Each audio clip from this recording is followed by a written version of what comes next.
Welcome back, guys. Going in the second hour here at Dropped Frames. Co, what else you been playing on your stream besides Terraria? Anything else? Well, no. Only Terraria Case for Co. closed. Good job. I usually see you bounce around. Yeah, it's been kind of crazy, dude. You know how you were saying earlier about those streams that you just kind of, hey, I'll just start this for a little bit, and then 10 hours later, like the Hollywood fadeaway effect. That's basically what happens every time I play this game. And dude, not only that, like Terraria has basically taken my lunch breaks. Like the last 5 streams, I just haven't. Like I'm back on the streamer's diet. Yeah, it's. I'm looking at the stream times. Let's see. We got 8 hours, 50 minutes. We got 4 hours, 3 hours. I think that was the same day. Yeah. On the 11th, it was an 11-hour stream. On the 12th, it was 9 hours. The 13th, it was 9. The 14th was 8 hours and 8.5. So yeah, you're going the distance on every one of them. That's for sure. And dude, I mean, it's a blast. I mean, right now, like during the break, I popped open my list to see who's on. I got my buddy Tangent stream up, and he's got like this flying dragon thing, and I'm sitting here like, oh, how am I gonna get this thing? What's this? Let's go to the wiki and look at that. And oh, it's this, and I need to do this. I'll just add that to the list. It's just, oh my lord. I tell you, it's crazy because playing Terraria, getting really involved in Terraria, gives me the same vibe like you were saying earlier about being an MMO. Yeah. You know how you always have that list, that to-do list in the top right of your mind, even if you're doing other things when you're really kind of in an MMO? Kind of feels that way with Terraria. It really does. There you go. There you go. Tal, you want to talk about Final Fantasy? Yeah, sure. All right, Co Diction, feel free to get up, get a water, go get refreshed, do whatever you Go take a nap. Go take a nap. So are you still playing, Tally? I'm trying so hard. Like, yeah, I haven't logged in a week and a week and 3 days. Please, Tally, don't make it sound so fun. I don't want to go start playing it myself. I really enjoyed the leveling in that game. I really don't like the end game in that game. Dude, look, when Realm Reborn came out, I was the complete opposite, right? I was like, man, all I'm doing is grinding fates and doing all this garbage, and I hated the story. And then when I hit max level, I'm like, all right, I kind of like the end game. I'm doing like the hard mode primals. I'm doing like I'm spamming dungeons with the stream, and it's really exciting. This time around, it was just like it just flipped. It's like the story. It took me 58 hours to level. That was one. Yeah, it was one of the best leveling experiences I've had in MMO since vanilla. I agree. And it was amazing. The story, the places you visited, the flying around, how they unlocked everything, and then the end game came, and I'm like, man, I got to do this dungeon like 80 times to get this gear. It's almost as if time just slowed down after we hit like level 60, and then I just kind of started losing interest. I want to play it because I'm almost at a point where I could start doing like whatever the first raid. The first raid. So like right now with our World of Warcraft guild, we're running like a 4-day mythic raiding schedule. I think we're going to drop down to 3 is the rumor that I'm hearing from our GM. And if we do drop down to 3, I'm going to use that extra day to like raid in another MMO for the entire day. Yeah. And right now it's Final Fantasy is really the only other option I have unless Skyforge does something interesting in Endgame. But I'm hoping to get back into Final Fantasy for that like 1 day a week, a couple of days a week, and just grind out. But man, the story was so good, and then I got to the end, and I don't know why. I think for me I got up to like item level 175 or 176 or something like that, with the cap being 179. At least it was then. Now the new raid that dropped last week has 190 item levels in it. And I think you can still get weapons from like Ravana Extreme and Bismarck Extreme, but that's 180, 190. But like the progression at max level was just not fun. Like, I feel like as someone who grinded out WoW heroic emblems for like, I don't know, years, and I'm sure a good group, like I think everyone here has played WoW and done that before, right? Like Diction, were you into World of Warcraft? I don't even know if you ever played. You've never played WoW?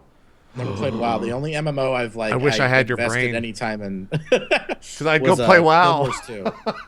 I'd go play WoW right now and have like the best gaming experience of my life. It would be so much fun. I've always wanted to get into MMOs. Like we did Guild Wars 2 when that came out. That's for a while. That's like the most grind. Hours. Yeah, that's the most hours I put into an MMO. And then all my friends stopped playing it. So then like that's where I get joy out of MMOs. It's like I can't just like run into a game by myself like that and just like have fun. Like I need other people to make the experience a little more enjoyable. Yeah. And so I've never like found a group of friends that wanted to play any of these MMOs. That's a good Probably one. because they came from like a shooter community, you know, like action community. So Sure. Yeah. I saw like Faucius and them were trying to get you involved in this, but then I think he dipped out for whatever reason. I know I really wanted to. I bought the game and everything, and then no one hit me up to play. Well, I'm I was glad sitting here like waiting, and I was like, I'm not gonna get in the game and start a character and then have no one to play with because it's boring. I'm glad I didn't sell you the snake oil there, but because I've done that to many of friends, so I'm glad I didn't do it to you. But yeah, so Tally, do you know like all of the specifics for the new raid? My roommate's, I got him into this game, and now he's like doing the raids and stuff like that. It's kind of a weird progression. To get full gear, it takes 5 weeks, no matter what, and that's if you cap out. So there's 4 queues for the raid right now. There's no Savage mode. Savage mode comes out either next week or the week after. I don't know the specific date on that. There's 4 raids, 4 bosses. Each boss drops 1 token. Accessories are 1 token. Chest plate and legs are 4. And then I think all the other stuff is either 2 or 3. So if you do it 5 weeks in a row, you get 20. Then you can get all the items, right?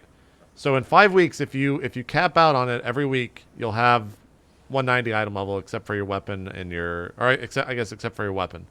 And then Savage mode drops next week, and no one knows. I think that's going to drop maybe item level 200. I don't think they've said yet. But my roommate cleared everything in a pug, and like maybe he said the bosses took like 10 minutes each. Right. And that was it. And then it's just a grind to like get a token because it's not 100% drop for your class, and there's not a 100% chance that you're going to win the roll unless you're going with like a static group.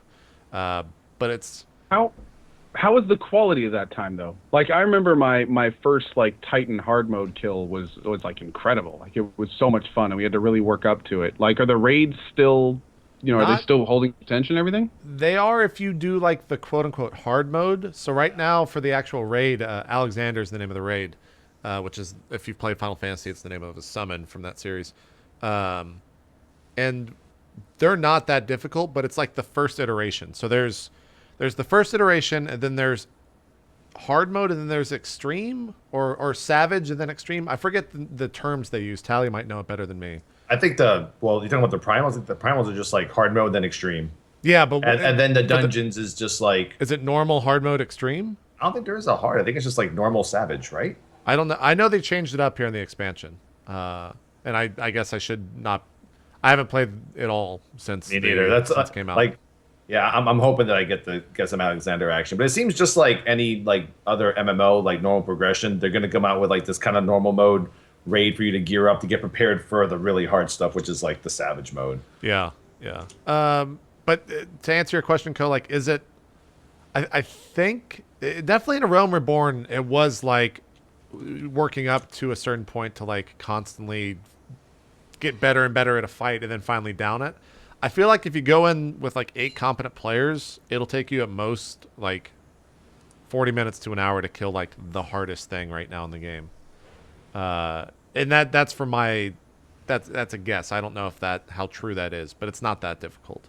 Like I watched him do Bismarck Extreme, which is one of the primals, which is kind of like Onyxia, if I had to compare it to World of Warcraft, where like it's just a couple. There's no trash at all, but there's just like the big boss fight, and that's the entire dungeon. That took him probably about 2 or 3 hours, or maybe 3 or 4 hours with like a semi-competent group, and he killed it.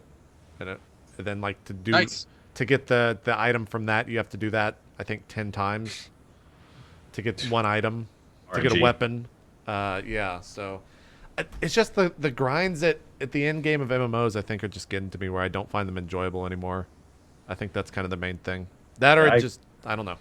I agree, and the thing that sucks for me is that I like the new tank class, like the Dark Knight. It's probably one of the best tanking classes I've played in the last decade. It has so many abilities, and it's so in depth, and I love it. Like, and I don't know why. There's something in my mind triggering me saying, man, if I log into Final Fantasy today, I have to probably do like 7 dungeons that you've already done. 2 pieces that I've already done. No, I guess there's only 2 dungeons you can do. 2 dungeons you can do. Yeah, and then I gotta do all this, and then for like 4 hours, 5 hours, and then I get like 1.5 pieces of gear or something.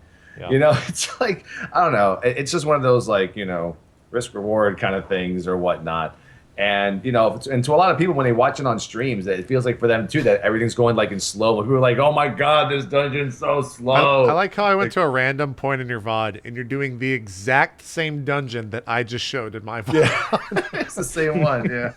I'll have to speed forward, but yeah, it if you do the 4 dailies every single day, Tally, you can get full gear. I think in like 12 days or 13 days or something like that, and it takes like 3 to 4 hours to do that every day.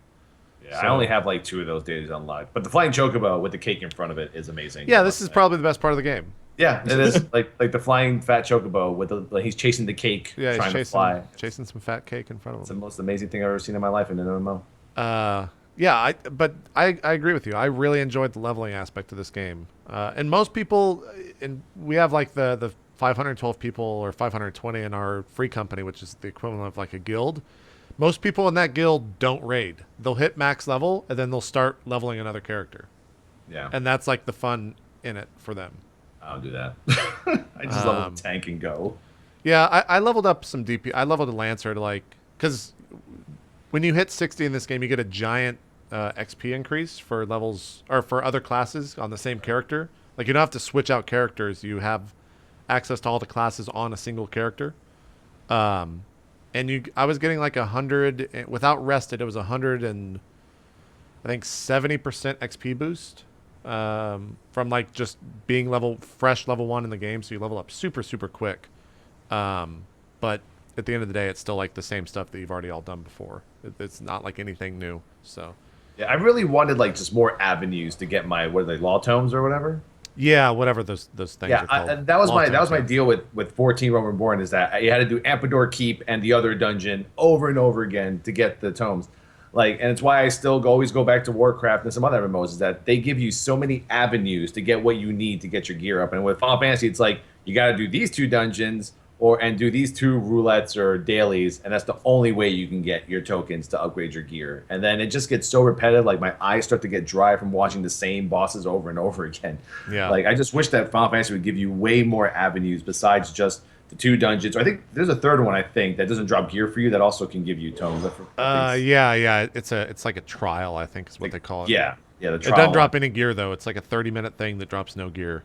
Right, and then there's the 2 or 3 roulettes you can do, and it's like I just kind of want to do something maybe besides dungeons. I mean, coming from a tank, I kind of want to do something besides dungeons for once to get what I need instead of just spamming the dungeons. And it goes so slow. Like each dungeon average is like 20 to 30 minutes, and my server sucks. Diabolos has like no population. Really, So it's bad. Yeah, I'm thinking I have to move to like I don't know Leviathan or something. Where are you at? Is your server I'm on. populated? We're on Genova, but the server's populated because we played on it, right? So like me, It's one of those Strippin, situations. and Dodger brought like a max 520 FC to the server, so it's just constantly. You can log on 24 hours a day, and there's always going to be 100+ people on to do stuff with you. That's awesome. But yeah, I mean, which is nice, but.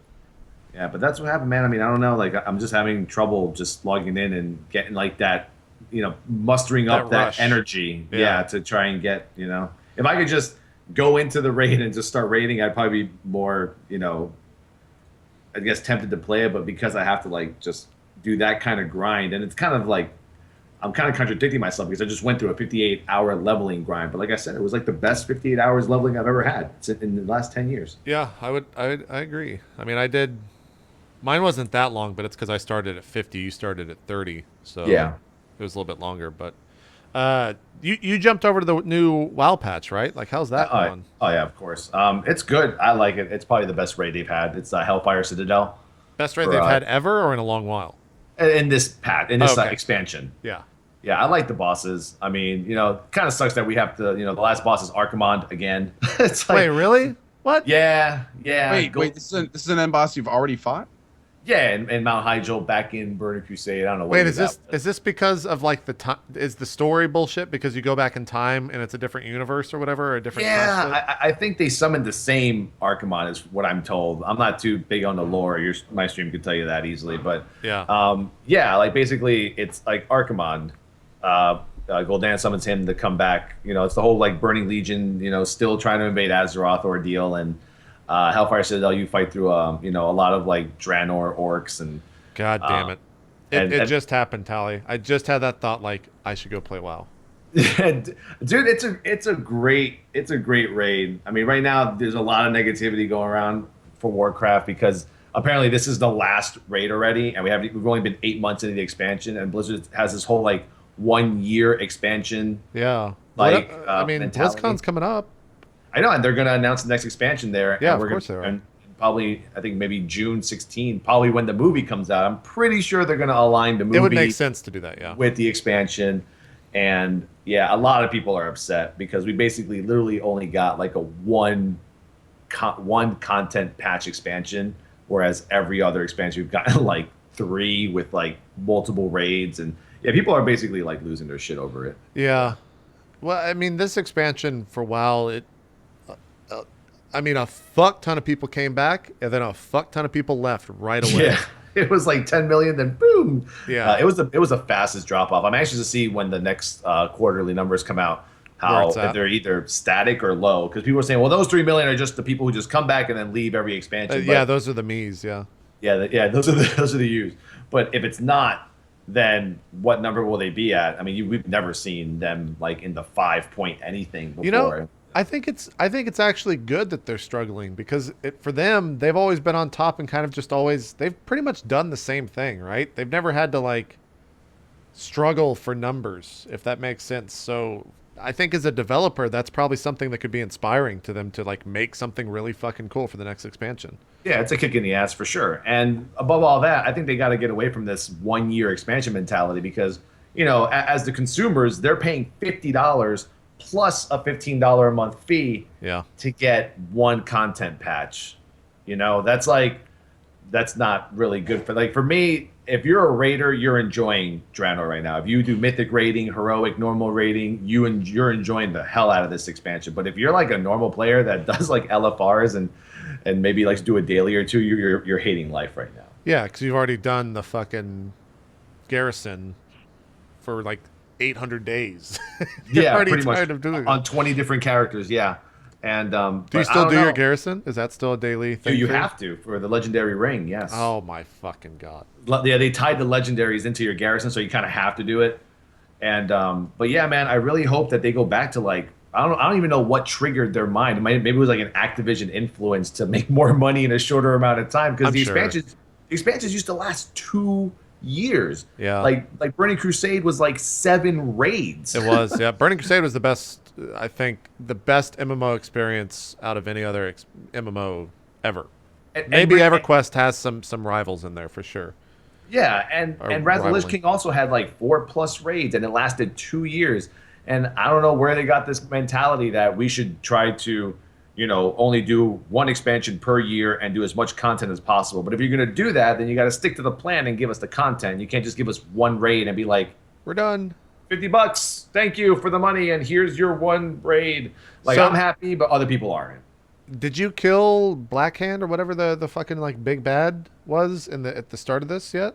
Just on normal and heroic. I didn't get to do it for the but he's killable, right? Oh yeah, absolutely. Okay. Right now, actually, the race for world first is between Midwinter, Method, and Paragon, and like 2 other guilds. The Russian guild, I forgot the other one. And man, this is the 3rd reset, and they still haven't killed the last boss. So far, it's been like the longest time it's taken the top world. I think so since I think it may have been maybe the longest in a bit. But no, during the Mythic Blackhands when I had like the whole surgery thing going, so I backed out a rating for like about a month and a half for that. Gotcha. Yeah, I didn't know he was killable in the game.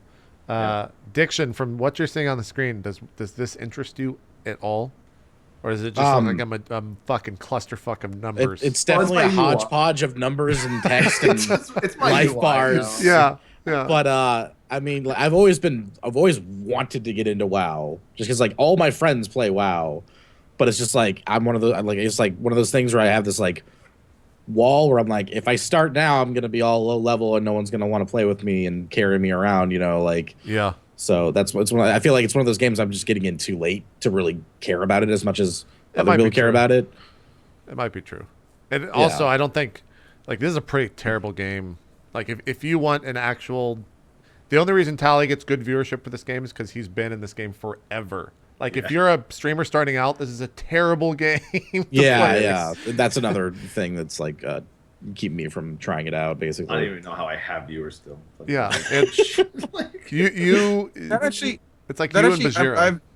I've had a question I wanted to ask Tally, and I've actually been really curious about this. Are there new viewers in WoW, or is it just the the remnants of kind of the huge influxes that have come with the expansions and stuff from the past? Yeah, exactly. I think anytime there's a new expansion, there's always like new big people to the resurgence. game, and then there's just whatever your previous normal audience is. In terms of like growth and new followers, probably nil. Because basically, I think like the viewership for World of Warcraft, they just jump between like the top 3 or 4 streams. Like when this guy's on, this guy, when this guy stops streaming, this guy will get this guy's viewers because this is like the second person they're used to watching. Like if everyone on the WoW channel is like on the same schedule almost, so everyone knows when we're all going to be online. But yeah, I mean, in terms of like, do you see a surge of new people? I really don't think so. Maybe like for the first couple of weeks of like the Mythic progression and stuff like that, you get new people on your channel that want to see you like progress in your raid, and that's about it. Yeah. Like I literally topped out more in the past week and a half playing Skyforge than WoW, so because it's new and that brings in the new people and they Brings want to in see the what new this new people, yeah. MMO is about. Yeah. Final Fantasy had, I think, at the very start. I kind of feel like Final Fantasy 14 Heavensward brought in a shit ton of new players for them. Oh yeah. Just in from streaming it, like there was almost every other minute there was like, hey, what is this game? How do I get it? Like what's this game about? Blah blah blah. I don't know if you felt the same. You did the sponsored stream for it, so I think you definitely had a lot of people wondering what the hell was going on during that. Oh yeah, we had like little commands in the chat to help people with that and kind of guide them the right way. Because of JP, what do you, or in Tally too, both of you guys, what do you guys think caused that? Did they do any like specific type of advertising or any kind of community events? Like what would Just to get cause people it? interested in Final Fantasy? I think it's just like Tally has said, and I've said it, like it's the next big MMO or it's the next update to an MMO of that size, right? Like that's, I kind of feel like that's where MMOs are right now in this day and age, where it's like it's the same core players that just go from update to update. Yeah. Like there's not, I don't think MMOs these days, and you can kind of tell this by chat, like people just don't play them. There's not a big draw for them. Everyone knows what the MMO genre is because they've played a World of Warcraft or they've played an EverQuest, and they know what to expect because they're pretty much all the same. Like there's not really any big innovations in that world. Tally, feel free to add on or take that in another direction, but that's my thoughts on it. Yeah, I mean, and to go answer Co's question, like what they changed the most was realizing how powerful Twitch is for exposure. Because if anyone was around, I think Co, you were around for Realm Reborn. I mean, they didn't do any advertising on the commercial. They didn't do any advertising through streamers for influencer programs. And not only that, they actually had us. We weren't even allowed to stream early access. I think if you remember, for the first like day and a half, we literally had to play with like a backdrop overlay and just tell people what we're doing in the game. While we were The first leveling. gaming talk shows on Twitch. Yes, exactly. We're Final Fantasy Realm No, Reborn. if you look at my old overlays, it was some of the most awkward streams I've ever done. It's just a picture of me clearly not looking at the camera, playing the game while answering questions. Yeah. And I did this 3 days straight because I wanted to be in the first levelers. I had to play the game. I had to stream because I was trying to get partner at the time. And it's like, it was so weird. And then Buana. Yeah, It was all Buana, man. Buana did it. I'll never forget that. Buana championed it. He like went to the devs and he's like, the Twitch stream, like, what do we tell these guys? And then he comes back and he opened the floodgates. He was like bouncing between the channels. You can stream it. You can stream it. It was awesome. Unleash the overlay. Oh, that's right. I remember the start of Realm Reborn. I stopped playing that game because Square Enix was like, yeah, we're just going to ban you.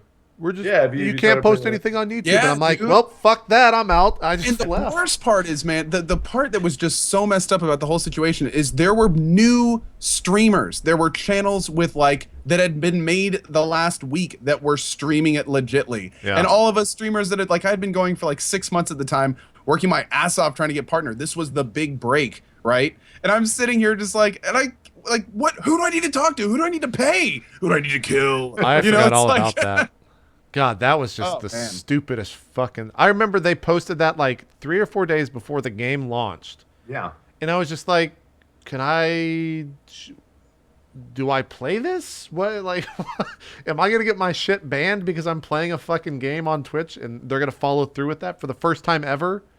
That was just crazy talk. And then they, And completely WildStar was even flip-flopped it. worse later. Yeah, they flip flopped and it. then they I'll keep you completely interrupted flip flopped it.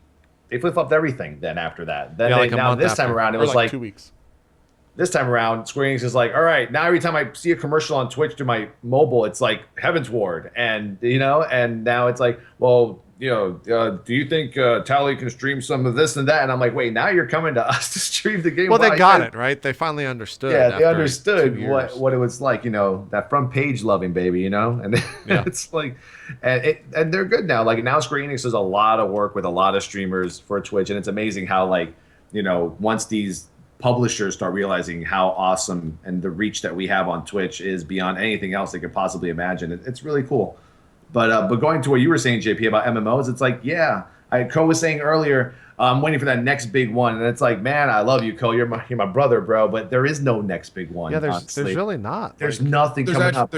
There's Camelot Unchained. There's Crowfall, but those are like PvP oriented, Yeah. time involving games, which are good for You- you because you have that. You love those games. What you're trying to say- I what funded you're trying to say- Crowfall. I'm waiting for Crowfall. see, What you're trying to say is they're real MMOs. They're real MMOs, yes. I don't think Oh. I don't think those are like the next. I think those are the next games that like people that play MMOs will go to. I don't think they're gonna have like big mass appeal at all. No, they Dude, won't. well, here's the big thing: Camelot and Unchained and Crowfall, the first two MMOs in history funded by the fans. They're not restricted by the WoW type stuff that makes money. They're not being told by game developers interested in making a quick buck what they need to do. This Yeah. is the first time the people that made the stuff we love are making new games. We'll see. Based on what they want to do. Now, that doesn't mean it's going to be the best game ever, but there's no question it's going to Yeah. change how this is done. If I'm the most jaded person when it comes to anything Dark Age of Camelot, so you'll probably never see me excited for that game ever again because of like all the fucked up bullshit that's happened to that franchise because of Mark Jacobs. But in everything around, it's not just Mark Jacobs, but like everything around that is what probably like my favorite MMO of all time is Dark Age of Camelot, and now they've just done so much shit to it. It's just like, what the fuck are you doing? So I'm interested in that. I just don't think it's going to be like a big game, but we'll see. Those games are what, like a year or two off? Have they even said? Yeah. At least. Now, something really interesting, though, and this goes for anyone that's a fan of MMOs.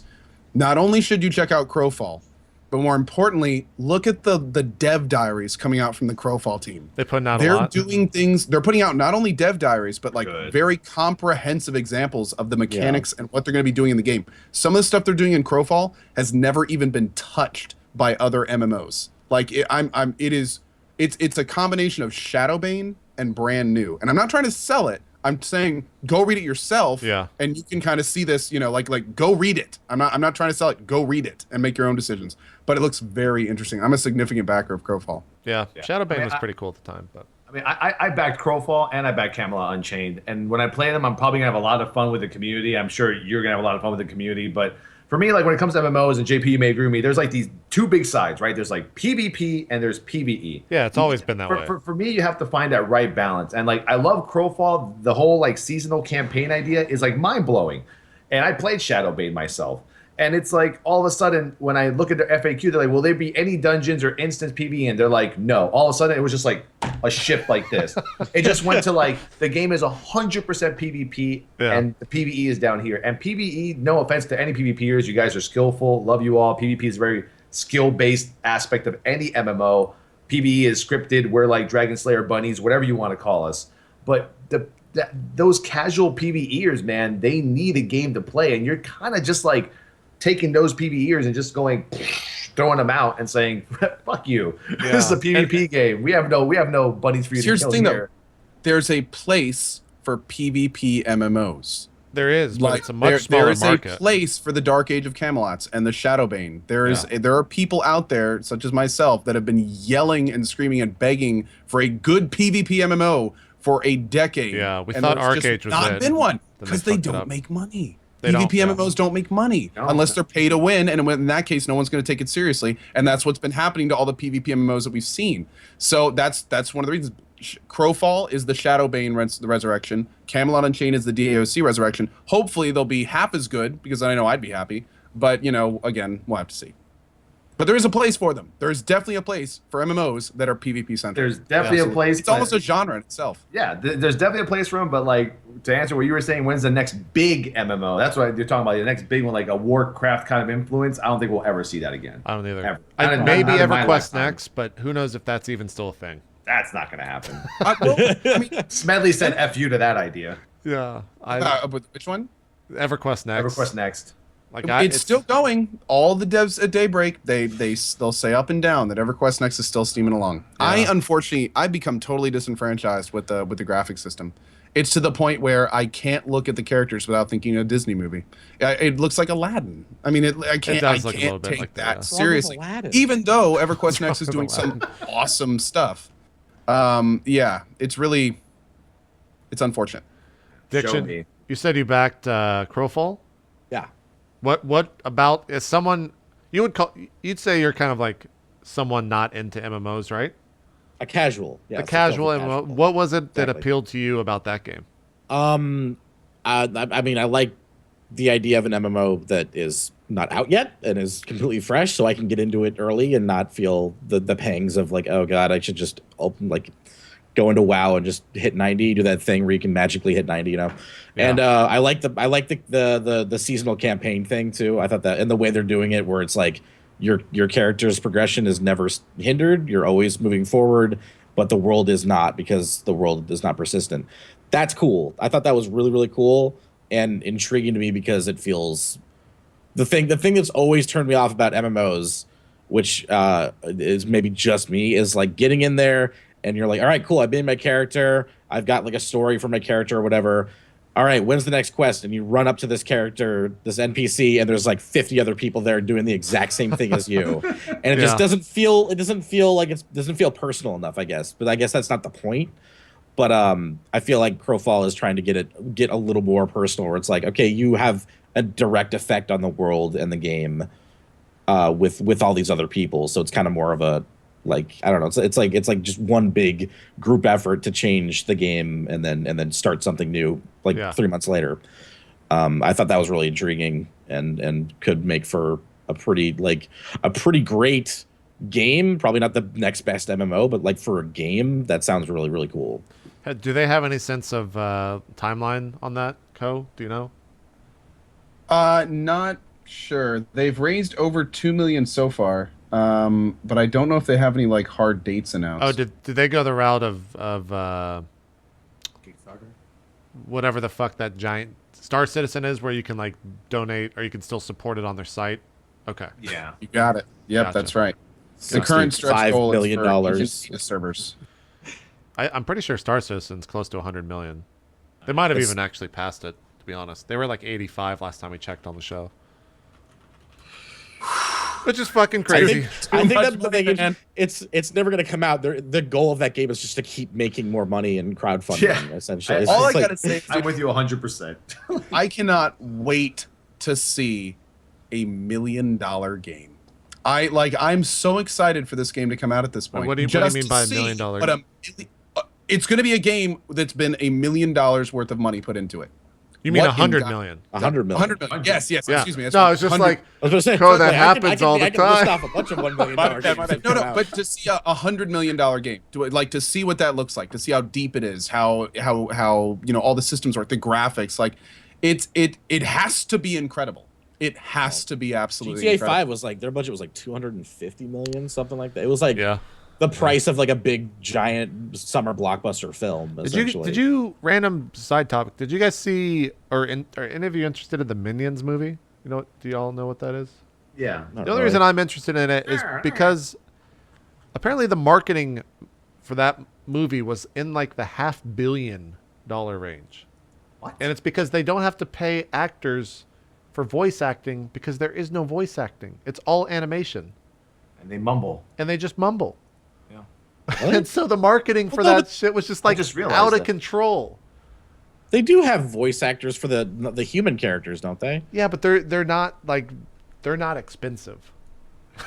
Are you trying to say they suck? No, not at all. Like you just can't. I don't think they have that much role in Is the that what he movie. said? Okay, they got Sandra Bullock and John Hamm in this movie though. John Hamm, I don't know how much money he pulls. I honestly don't. I just think it's incredible that they after had like Mad half a Men? billion on that shit. Sandra Bullock is like she's like A-list, still A-list. Oh, she's still a big deal for sure. Yeah. Yeah. Oh, Now, this is are we casted. talking money or are we talking Q money? Talking what? Never. I don't. I think that. I didn't want just to missed actually say it. Did I think I Tally? just missed it. 85 million is where Star Citizen is currently at. 80, wait, how much? 85 million. So they're close to 100 million. They almost have a They've million Star actually slowed down then. Citizens. Do what? They've actually slowed down a little bit then. Yeah, I mean, I can look at the fucking crowdfunding. Yeah, they. People are getting like jaded because They- it's taken them so long to really like give any news on what the actual game will be. All they have is that flight simulator. It's like honestly dogfighting been kind thing. of steady, except for the last Yeah. month. So like January was 3.3, February was 2.4, March was like 3-ish, and then I think it peaked again in April around like 3 million, and then May was 2.8. It looks like, and then they don't have stats for June just yet. I don't know how you can auto refresh this. Wow, you can auto refresh the fucking thing. That's... And they couldn't even show up to E3 to say hi. What is their latest goal? They stopped at thing- 65 million. The big thing with Star Citizen is like they had this kind of conveyor belt of release dates, and they were like, we're gonna release this module, and then this module, and this module, and people threw money at them, and then Yeah. it's like their first module got delayed like 3 times, and then their second one got a big delay, and then it got a bunch of little delays, and now I don't even like. I remember back when we used to talk about almost every week like when the next module was coming out, and I don't think I've heard anyone even talk about it for months in the channel. Like it's like they've delayed it so much that people are almost forgetting. You know, it's just kind of in the back of everyone's like, when is the next module coming out? I don't even know anymore. I don't either. It used to like show it on the front page. Yeah, I don't know. Do you guys think they're in over their heads with all that money and trying to deliver what they've been preaching? I think they're in over their heads. I don't know if- I when think we're gonna see so. it. I don't know if when in we're over gonna their see heads it. is the right. I feel like at that point, when you get that much money, no matter what you do, someone is going to be pissed. Yeah. Yeah. Like that's so much money, and there's so many things that people are going to like expect, and they're not going to hit the mark on everything. There's no way possible that they could hit the mark on everything. I feel like that's the biggest, like, my biggest thing is, like, ever since they announced that, there have been a bunch of these space games that are, like, coming out or they have come out that use the elements that they're trying to put into, like, all these different modules. Like, Enemy Starfighter, if you've seen the newest gameplay footage of that, looks absolutely incredible. And it's a dogfighting sim with some RTS elements that you can, like, pause the game, pull back, and direct units, kind of like in Homeworld, and then you get back into the cockpit and fly around and shoot. And I it looks didn't even know incredible. about that. Yeah, Is that already out? awesome. Enemy Starfighter. It's Enemy Starfighter. It's made by like one dude, and Wow. it looks absolutely exceptional. Is that out And yet? then no, but I think it's coming out by the end of the year. And then like No Man's Sky, like another big example of like, and that is coming out probably before Star Citizen. I want to say, and like the tech they built for that is just mind blowing. Like Elon Musk went to E3 just to see that game because he was so intrigued with how they created the AI that generates all the planets and stars and stuff like that. Yeah. Be Yeah. dangerous. So for me, it's like Star Citizen was a really, really awesome concept. And then over the years, all these other games have come out or they're coming out, have been announced that take like elements that look way more polished than like Star Citizen as a whole.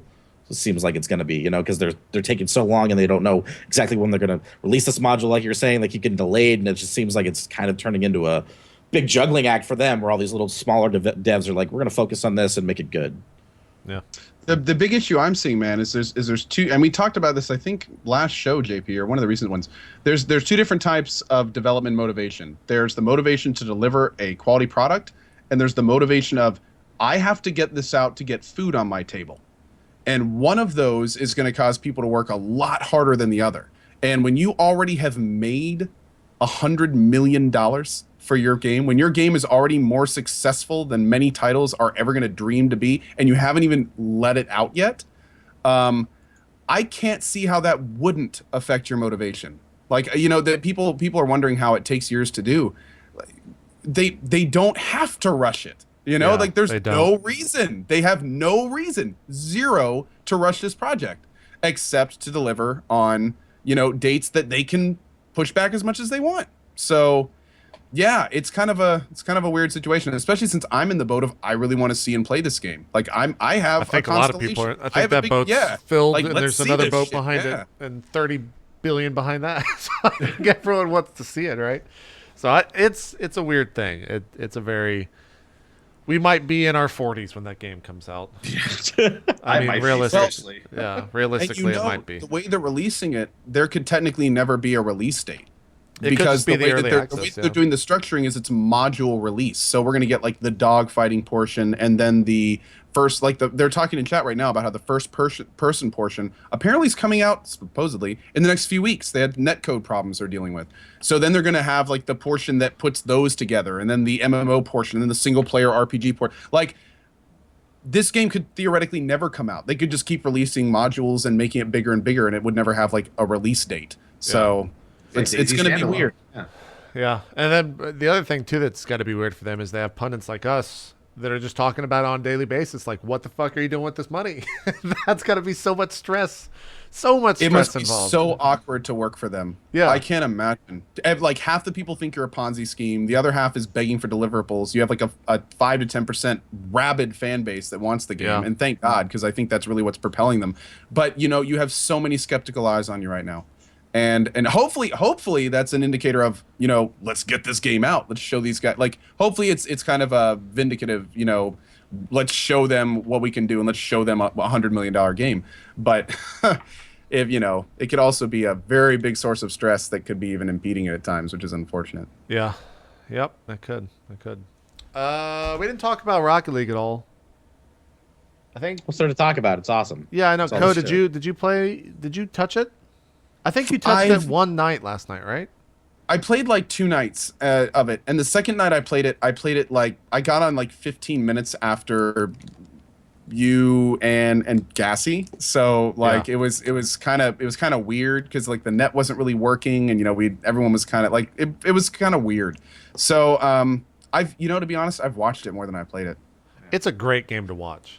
It's Yeah, captivating. It is. Yeah. It's No, fun, and it's fun to watch people that are really invested and into it play it, because when they get one of those good shots, they get palpably like, yeah, you know, like it's cool. But at the same time, you know, it's soccer with cars. I mean, it's really fun, but as the days go by, I kind of feel like it's kind of a sharp, you know, like it was really big and really cool, but I don't know how much lasting appeal it has. I think for a lot of people, Same it has thing a for Twitch shit- numbers. Yeah, I think it has a Yeah. lot of lasting appeal for certain people, but I think I don't know. I've put 50 It's hours niche. in the game. Yeah, It's it a is. niche. It's niche. Yeah, I put 50 hours in the game already. I'm still enjoying it, but I'm not playing it as much, only because I played with literally like the best player in the world, and I was just like, well, I'm never gonna be that good. Time to not play anymore. Like it literally destroyed me after I played with him for maybe like 3 hours. But I did get to troll Gold Glove, and that was one of my favorite things I've done in a very long time. What happened? It was Friday night. He was real fucking drunk, as usual, as he does on Fridays. And I'm not kidding, he won the ESL tournament like easily this weekend. I think we played over 30 2v2s, and the other team scored collectively like 4 goals on us the entire time, where he had 20-0 almost every game. 1v2. Jesus. This guy's god tier. Like you can see him right here. He'll do crazy shit. It's Kronovi, for those wondering. Everyone probably has heard of him by now. Anyways, they were doing 4v4s, and I said, hey, let's play 2v4. And he was like, no, dude, you're just going to get bots and beat us. And I was like, dude, I'll throw down like $100. Let's just do $100. I'll beat you 2v4. Like, let's just play. He still wouldn't do it. So then I am getting 2 other friends of Kronovi that are just like god tier players, right? So we went 4v4, talked all the shit to him. And then we all just sat there as Kronovi played 1v4 and did one crazy shot on them, and they all left the game. And that was it. And Straight up rage quit. Straight up rage quit. Goldie was so fucking pissed on stream. It was hilarious. I've watched him get raged because of that like 2 or 3 times now. And it was a lot of fun doing that, because I like trolling people like that. And it was all in good fun. And he was really upset. His stream chat, if you ever want to like see what really happens when you piss off a stream chat, do that to someone else's stream. They're going to get real upset, because I had to go sub mode immediately from just like all of the shit going down, from like the friendly banter between me and him, and then people taking it seriously, which was real fun too. So, but yeah, I don't know. Like Diction, you played it. You enjoy it, right? You enjoy watching it still? Yeah, no, it's fantastic. I mean, I like watching good players. I've seen some bad players, and it's kind of cringe-inducing. Yeah, that's the thing is like I played with Kronovi. I see you've been watching my stream, Diction. Thank you. Dude, that's the thing, and this is what Kronovi, when I was talking to him, because I guess I quasi-interviewed him during all this, he was saying that a lot of people will come to his stream and watch him play, and he's been getting crazy viewership. He had, I think, like maybe 200 followers on Twitch last week, and I think he's maybe up into like 15, 16,000. He averages like 3 or 4 grand every stream. People go to his stream and then they come back and say that they can't watch other Rocket League streams because they're all so bad. Like everyone is fucking trash compared, like literal trash bags could play better than us compared Blowing to this in the guy. wind, smacking the balls. And it's like for me, I had to stop playing for like 2 days because I was just like, it's just not fun. Like that shot that he just did, no one. There's maybe like a handful of people that can do that right now in the game, and he's been playing for 6 years. Literal trash bags. Literal trash bags. Yeah. Dude, that makes me think he wants to be. So I don't want to follow him, but I don't just want to be neutral. How do I unrecommend him to new viewers? No, that's so the they thing. know to move on. That's the thing is people should watch this guy. Like he will 100% if this game goes the route that I'm thinking it's going to go in esports. With ESL's already picked it up. MLG picked it up for their game battles. I think a couple other people are talking about putting up some tournament money for it. So if it goes that route, like he will be one of the undoubted stars in it. So you should watch him. It's just to the detriment of every other streamer that's playing right now because we're all fucking terrible. So do that at your own. If you want to be able to enjoy the game, watch other players before watching him, or at least go in there with the understanding that like he's really, really, really, really, really, really good and been playing it for 6 years. But other than that, like the game's good. If you don't own it, you have some friends. Even if you don't have friends, I think it's still a pretty good single player experience. Did you ever pick it up, Tally? I don't think I ever saw you play it. I played it when it was doing the PS4 alpha. Yeah. But there was like no customization at all. So I didn't know that you could like pimp out your car now and do all these other crazy things. And I really love the game. I like those kind of games where it's like really intense and you score. And I'm going full like Spanish channel, Univision on my channel, yelling, "Oh, go!" Yeah. I'm freaking out. It's got some hype factor to it. It's intense. I like the feeling when you play it. I'm probably gonna play it on my fucking Friday or something. Yeah. I'm just gonna get wasted and do Rocket League with the stream. It's a good time. But it's a good time. We'll see how it is. So what was his name so I can watch him before? So his Twitch channel is twitch.tv/camgears. CAMGEARS. Camgears. Oh, okay. All right. Yeah. But his end-game name is Kronovi. And I think he's got a YouTube montage that's gotten like, I don't know, probably 100,000 views over the past couple of days just because it's been linked. But if you go to his Twitch channel and go to like his YouTube channel, you can watch the montage there, and it's just fucking stupid. So this has been out for 6 years? So it had a prequel on the PS3, and it had a really stupid name, but it's basically the same game but reskinned. Oh wow! For the PS4. He's been playing it since then. Yeah, him and like I think he said there's probably like 10 of his crew that are all around the same skill level. And he thinks it's going to be like eight. I think he said 6 to 8 months before people start getting onto like their level of understanding the game. And to put it in perspective, this is how good they are. Where's the controller? So a lot of people don't understand this, but in the game you can hit X when you jump, and it'll tilt your car left and right. And so when he flies up, he's going like this, but it's all calculated measurements. He's boosting and then like turning his car a little bit to the left and like downward, then boosting again, and then turning his car like upwards and to the right a little bit to like constantly angle himself to get the ball to go towards the net. And so he told me he'll play claw sometimes. Claw is like when you play like this. Yeah. And so he can sit there and go really, really fast. And I asked, like, how many times are you doing? Like, what's your APM? And he says he'd have to put a camera on it because he can't, like, measure it. So I got to think he's doing it, like, fucking, like, 6,000 times in a 5-minute match. He is a prime candidate for a controller cam. Like, Yeah. I would love to see That's that. what I told him to do. He only has a PS4, or he can only stream on the PS4 right now. He doesn't have a good PC. Like, if he can only play the game on the PC. He can't even run TeamSpeak. I was talking to him like through his phone or something. I was talking to him. It's PC really bad. So yeah, it's god tier play, and he really needs. I'm hoping that like I think he's gonna get a sub button soon. I would think he's averaging like 2,000 plus viewership. I don't see why not. And hopefully he'll get a lot of subs, then maybe some donations so we can actually afford a better streaming PC. But people like that, it I don't know why, but it happened too in StarCraft, where it just discredits everything that I do for me on a personal level, that I just don't have interest in the game. So I'd still keep in my interest, but it's not as much as it was last week, where I put like 50 hours into it in a single week. So, but apart from that, you guys been playing anything else?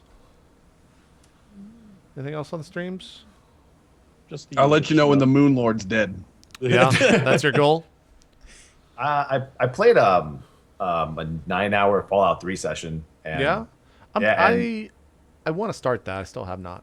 You know what? People will tell you that Fallout is not my kind of game, but I played it and I loved every second of it. We have it's like one of those things where, like, oh, it's not a Towley game. Towley would never play that game. He's gonna quit like in 20 minutes. Like, it's like 9 hours into my Sunday event, and I'm like, I hope you guys vote for this again. So I can, and so far, like, I have the voting up. Is it winning? Yeah, it's up. It's already up by like 20 votes above the next game, which is Batman Arkham Knight. And I played that a little bit too. Yeah. Played that for about an hour. I thought it was really good. I thought the last one I played was Origins. I thought it was complete shit. So I played Night just the first hour and some change. It was so awesome. But yeah, I played Fallout for like 9 hours, and I'm hoping that they vote for it again, because I'm starting to get into all these different kind of games, and Fallout's just captivated me. Like, just like the amount of choices you have. And did you go completely unmodded? Was it just the base game? I got like the ultimate texture mod pack. I think that's it. That's it, and it was stable. I was trying to talk to Dan, because Dan wanted. I'm like, dude, I need some mod help, and he's like, oh, I'll get to it. But then he was moving to Seattle, so I guess he forgot about me. So I have no idea what video on it. I have no idea what mods there are. I think I just went with the ultimate texture, and it doesn't crash at all now. See, I just have I only have vanilla. I have no mods on it installed, and everyone's like, oh, you got to install some mods so it runs stable. But I've played through the intro twice now for some reason off stream. Don't ask. And it like didn't crash at all. So I think I'm just gonna go for it. Mine doesn't crash. Did you do the game for Windows Live stuff? I don't think that's it all. I don't even know. No, I guess not. I don't know what that is. It's for Fallout 3, right? New Vegas. No, mine's New Vegas. Mine's New Vegas. Oh, his is New Vegas. New Vegas. Okay. New Vegas is fine I know. on PC. Yeah, I forgot about that. I've been doing a lot of research for 3, and apparently there's all sorts of stuff you have to do with the game for Windows side of it, or it just crashes like every 30 to 5. Yeah. I use this. It's like the Fallout 3 Ultimate mod guide, and you just follow the steps, and then the game will run fine, and then you can add whatever mods you want to after that. You got a link to that? Yeah, I think I'm gonna have to grab that from you. Yeah, sure. Because I do want to play it. Yeah, I do want to play it. I've got my 3 and New Vegas playthrough coming up, and yeah, I was kind of concerned about 3. Yeah, there's nothing in July at all. It's just a fucking bare bones month. But I think I would get into it, and I completely got into it. It's like, oh, I'm going to New Vegas to do some mission. And all of a sudden, it just flip flop, and it's like now I have all these choices. I'm like, I'm going to take over Vegas and kill the guy in charge. That's what I'm doing right now. Yeah, and you just made your own story. Yeah, exactly. Fallout wins. Fallout wins, dude. I'm so amped. I think this is the right one. Speaking of which, JP, something that may be kind of cool to do is in the center have like a box for release dates, because I just realized, like, I know a lot of games are coming out in August, but do you know offhand which ones they are or when they are? I can find out right now. Yeah, I know that Metal Gear comes out September 1st, which is the Tuesday after PAX Prime. Right. I thought about doing a playthrough of like all the Metal Gears, and then I started looking at the old Metal Gears, and I'm just like, oh my god, that looks terrible. Do it, you did exactly what I did. I'm gonna do it, bro. It's gonna be great. You're gonna play. We're gonna do a franchise. Yep, I have the whole collector's thing right here. They have all HD collections except for the very first one. I have them all. Yeah. I've been asked that probably more times than I can think of offhand. If I'm going to be doing a franchise playthrough for Metal Gear, if you're doing that, Towley, I'll start sending people your way. They're asking about it. That was too much for me, man. The games aren't that long. Franchise. The games are still, there's so a lot. There's a lot. It depends what is franchise for you. So are you doing the first, second, third, fourth, and that's it? Franchises. I'm not going Nintendo. Yeah. I'm going whatever. I'm going Metal Gear Solid 1, then Sons of Liberty, then Snake Eater, and then if I can somehow connect Guns of the Patriots. The Guns of the Patriots. I'm going for the PlayStation ones that I played through, and I don't think I've played the Nintendo ones. Well, I don't think I could tolerate those. Yeah, no, I've played them too. It's rough, man. The only way I could play them is I turned on like God mode and got through them that way. Yeah, Game Genie, that shit. Let's go. Yeah. So Galaxy comes out on the 4th, which is going to be a pretty cool indie game. I don't know how much traction that's going to have on Twitch, but it looks pretty cool.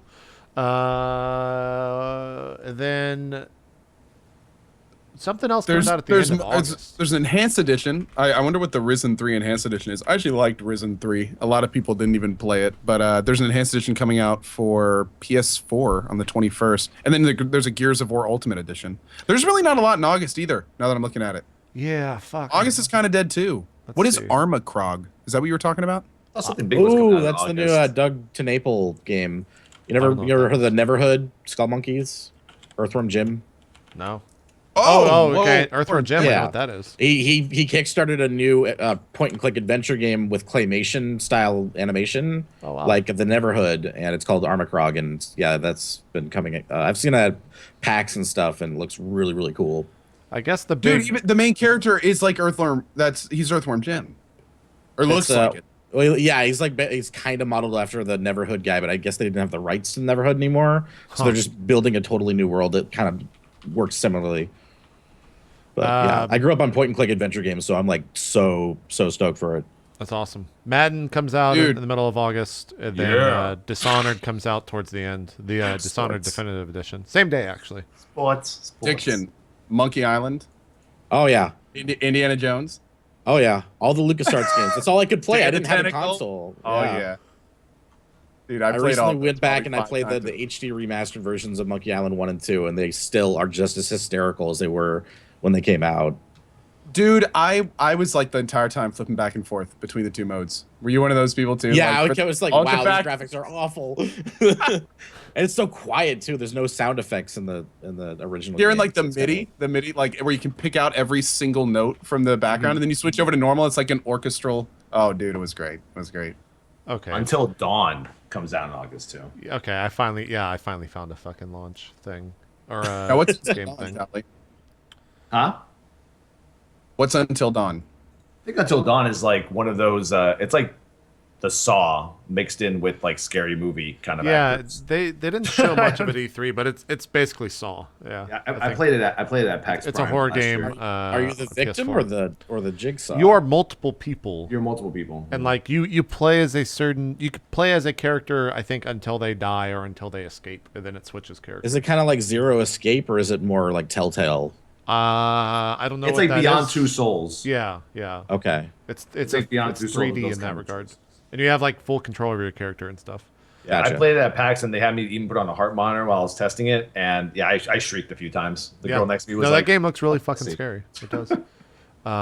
"It's scary as hell."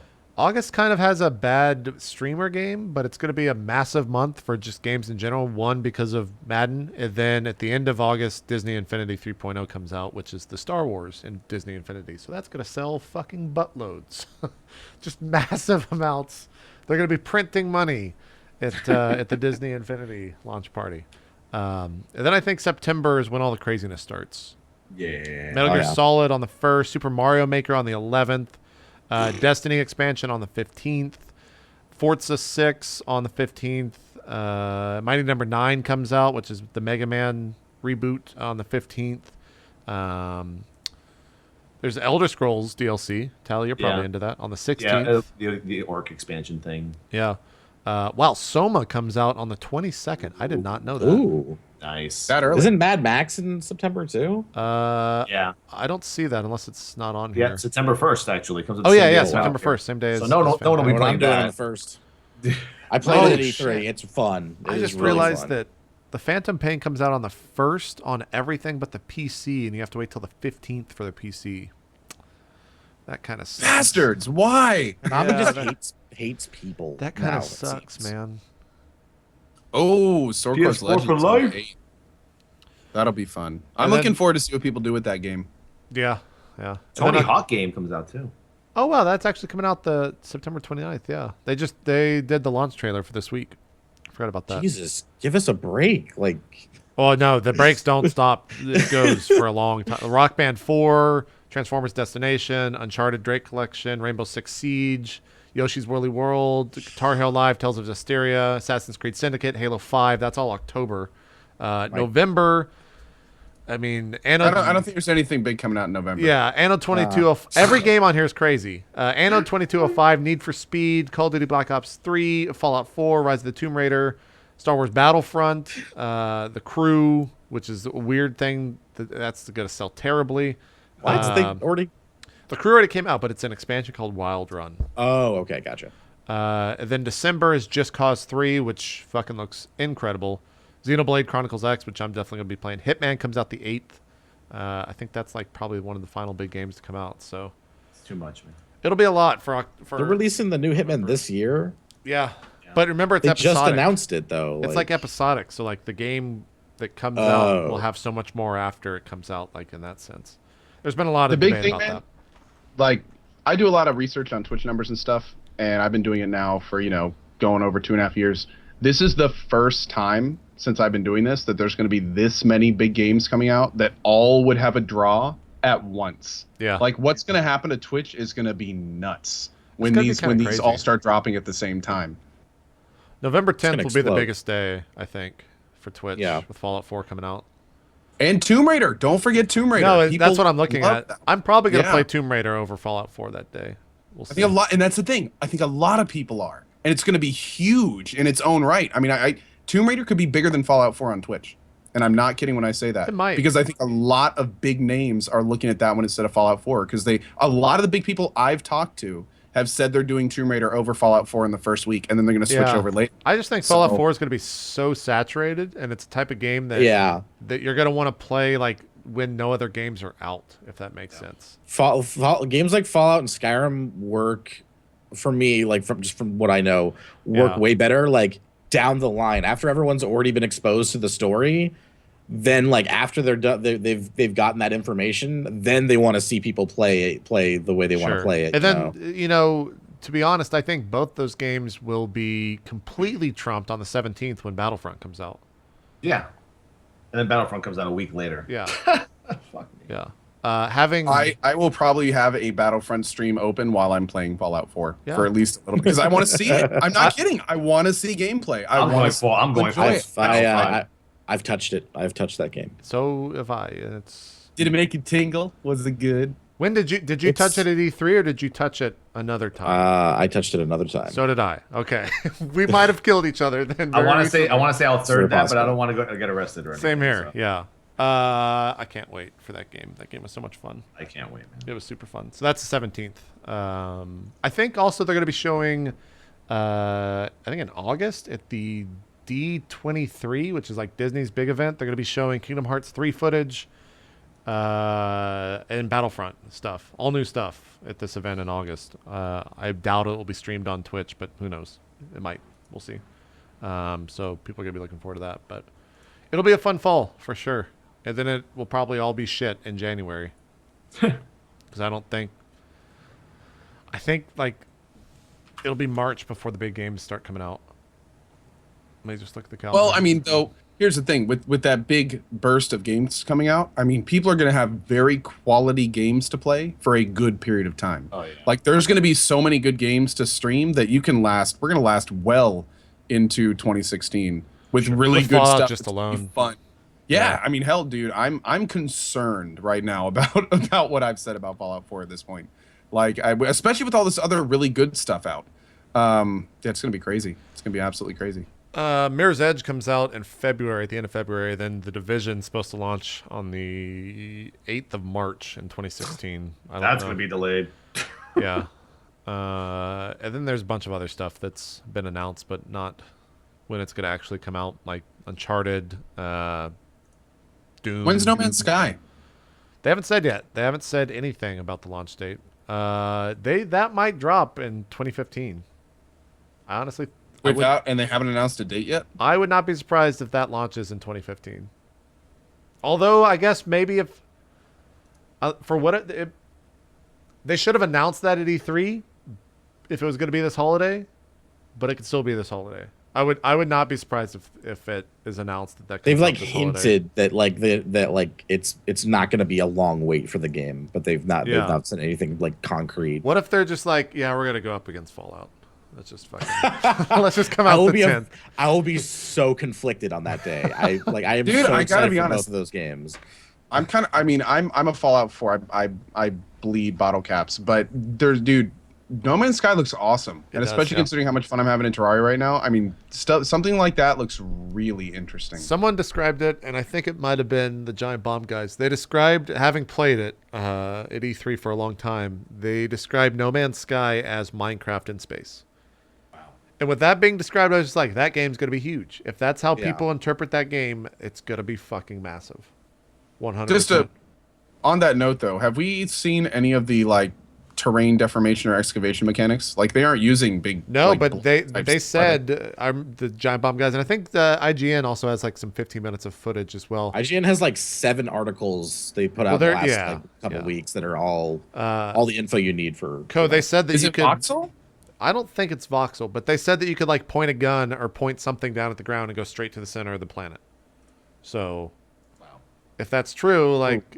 That's fucking massive. The only thing is it's not going to be multiplayer in that sense from what people have said. Yeah, it is multiplayer technically, but in the sense of like you're all when you discover a planet and you log it, it logs into like like everyone else who's playing that game now sees that planet as whatever you named it. Yeah. Or that you just and it tells you you discovered it, but you're never going to they say like the possibility of you actually running into another player is like impossible because it's such a massive game. Yeah. Everyone starts at the edge of the galaxy, which is enormous. There's gonna be a lot of dicks, basically. Yeah. A lot of planets just named like penis 1, penis 2. Dicktopia will finally be born from Aqua That's what Teen. I'm gonna name my first planet, probably Dicktopia for sure. 100%. Dicks for your dick ship. There you go. I've run out of things to talk about, so this is where we're gonna throw it to the guest. Diction, I prepped you. You did. Guest topic. What are we talking about? Okay, all right. Well, this is. I mean, I don't want this to seem like it's just like me trying to like leech information because I feel like it'd help a lot of people. But I've been doing streaming for as long as Twitch has been around, but it's always been secondary to my YouTube. And recently, I'm shifting to put YouTube on the back burner. I hired an editor to edit my videos, so I don't have to crunch doing that, and that's been really helpful. And so, like, I'm wondering from you guys because you're like you've always been pretty much full Twitch people. I'm trying to like rebrand on Twitch and try to move forward and basically make myself a little bit bigger than I am because I used to be really big on Twitch and then it saturated and then my channel like I'm not complaining at all. I love my community, but it's like like the views dropped a little bit and it's been kind of stagnant. So I'm wondering from your perspectives what works and what doesn't. I feel like this could help other people that might be in the same situation because it's like it's not like I'm starting out. I'm not fresh face. Yeah. But still, like I could go further with this. I could go bigger, and I was just wondering if you guys had any insight into that. I mean that's a big question for sure. I mean I guess like how much are you interested in like rebranding? Because sometimes that could be good for people if they just see like something new. People are always into like new stuff, so like even if it's as small as just like adding new emotes or something new on the broadcast in terms of what it looks like or things like that, people are super into. That's not something that'll draw people to the stream, but it's something that could keep people around, I think. Just kind of like the idea of always something new on the stream. Scheduling days to be a certain thing could also be something that would draw people That's in. what I started doing. Yeah, I've been doing this for 4 years, and I've yet to have a schedule until like 2 weeks ago. Yeah, honestly, just having a normal schedule is probably, I didn't even think about that, but that might be the number one thing that anyone could do for themselves to make it better. Not only for yourself, but especially for your viewership, because then they know when to show up rather than watch Twitter. Yeah, exactly. And like, I think a lot of success for some of the biggest streamers out there is because they've kept that schedule for 2 years or 3 years. They just it's just like the snowball effect where if they're live every day at that time, it's always going to have people there, and it's going to attract more and more people because of the idea of you always being there 7 days a week or however many days you stream. That's my take on it. I guess I'll let the other guys speak as well. Tally or Co, what do you guys think? Go ahead, Tally. Well, I know for me, I'm kind of coming around. Like, I tried to start on YouTube in 2010, right? And when I did that, and I started streaming, I love streaming so much that I had to make a decision, which is probably what a lot of, I think, YouTubers transitioning to Twitch have to make is, do I try to build on Twitch and split my time 50-50 between Twitch and YouTube, or do I go full Twitch? And that's the kind of decision I had to make. It's like, all right, so I got like a couple of thousand subscribers on YouTube, not much. But I made the decision. I said, I'm just going to put YouTube on the back burner, not even look at it. And then what JP just said, to reiterate, I just kept that consistent schedule. Like you just said, you just started keeping a normal schedule like a couple of weeks now. Yeah. I think if you just keep doing that, and I mean, I was going 16, 17 hours a day for a year straight with no vacation to just build a community and then to try and get to what I have today. And I think as long as you do the ABCs, always be consistent and always keep that schedule the same, people will know where to find you. They'll know where you'll be. I'm not sure about the whole rebranding thing. I think Co would be more of the expert on the whole maybe rebranding. And I think nowadays on Twitch, I think a lot of the other guys will agree. A lot of stuff gets very analytical now. Like you have to start looking at stats and analytics, time frames. You know, if you do have a schedule, is your schedule the best time to have that kind of potential growth that you need to be, as successful as you say you want to be, on that like YouTube status. So then now I go to Co. Go for it, Co. Yeah, Co's super analytical. So yeah, that's why he's analytics man. So it's like, let's do the thing. Well, for the big thing that and JP really nailed it. In fact, when you asked this question, the first thing that came to mind is what JP said was a consistent schedule. Right. You start doing that for a few weeks before you start streaming. You will look in your chat and you will see it'll look like you're streaming, and that's when you know that you're starting to do it right. It got to the point where, like, I've done 8 a.m. almost every day for now 630 plus days, and I had to make a program to do the hellos, because every morning when I got on, it started taking me over a half an hour just to kind of talk and say hi to everyone. It's a beautiful problem to have. It's the best. Yeah. problem. Oh yeah. Totally. And it's only because I'm there every day. People are there. They're waiting for the show. They're ready. It's crazy. It's like walking out in front of an audience if you're like a stand-up comic or you do a show or something, and the audience is already there. And that comes with that schedule. And once you start having that little bump at the beginning, then the games you pick start mattering less and less. But on that note, until you get to there, picking what games you stream, when you are going to position that schedule on top of those games, knowing when to adjust your schedule if it's a big deal for what you're doing. Like, for instance, I talked to a streamer just a couple weeks ago who had been playing a lot of Ark when it came out, and he actually adjusted his schedule just for Ark, almost tripled his numbers. Yeah. Wow. And it was because that he analyzed the situation. He said, okay, right now when I go on every day, I'm starting an hour after a major streamer and an hour before 2 other major streamers. So what I'm going to do is I'm going to announce and tell my people that I'm moving my schedule up 4 hours. And now he has more viewers than one of the people that was trumping him every day. And now he's getting more viewers than he does regularly. And it's all because he analyzed that situation, saw a gap, and then positioned himself to when he got that done. So it's when you're streaming, there's 2 ways to stream, in my opinion. There's doing it for fun and casually, and that's fine. That's great. If it's just a hobby, that's great. Then there's also streaming with the intent of bringing in quality new viewers to your follower count. There's not just followers, not randomly doing that. That's easy. You just want to get followers. Just go sign up to one of those splurgy giveaway things, give away $100 things every month, and you'll get tons of followers. No, I'm serious. It works great. It works amazingly. It works and 100%. the best part is some of those followers are quality people. And they'll stick around and be active, good parts of your community. It's a good way to grow your channel. But if you really want to get that kind of, the people that are going to be there every day, regardless of what game you're playing, it's all that kind of, and it took me too long to learn this. I went through months of really stressful, overworking hell, thinking I knew what was going on, and I didn't at all, because I was just looking at my stream, and I wasn't looking at other people's streams, and I wasn't looking at the games I was playing.